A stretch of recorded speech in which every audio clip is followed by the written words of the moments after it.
আমি প্রতিদিন সকালবেলা যদি 5 মিনিটের জন্য সময় পাই ঠিক এই জায়গাটাতে আসি। এখানে আসলে আমার কাছে খুব ভালো লাগে। দেখেন প্রচুর পাখিদের আওয়াজ আছে।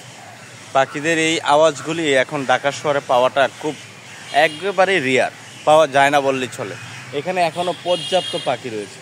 দেখুন প্রত্যেকটা গাছে পাখি আছে। ওই যে দেখেন কয়েকটা কাক, ওখানে ওই যে চড়ুই পাখি, ওই যে শালিক পাখি দেখা যাচ্ছে, 8-10টা শালিক পাখি আছে এখানে। হ্যাঁ, তো খুব সুন্দর এই জায়গাটা। পরিবেশটা এত সুন্দর লাগে আমার কাছে। এখনও পর্যাপ্ত গাছগাছালি রয়েছে, যদিও আগের থেকে অনেকটা কমে গেছে গাছগাছালি, নতুন করে আর লাগাচ্ছে না, আগের পুরনো গাছগুলি আছে। এটা হলো বিটিসিএল এর একটা কলোনি, খুব সুন্দর একটা এরিয়া, আমার কাছে ভালো লাগে। এই জ্যামজটের নগরীতে শুধু গাড়ির আওয়াজ না শুনে এই ধরনের প্রকৃতির সাথে কিছুটা সময় কাটাতে পারাটাও কিন্তু আনন্দের। আমার কাছে খুবই ভালো লাগে। দেখেন প্রচুর পাখিদের আওয়াজ, আমার কাছে খুব ভালো লাগে এই জায়গাটা।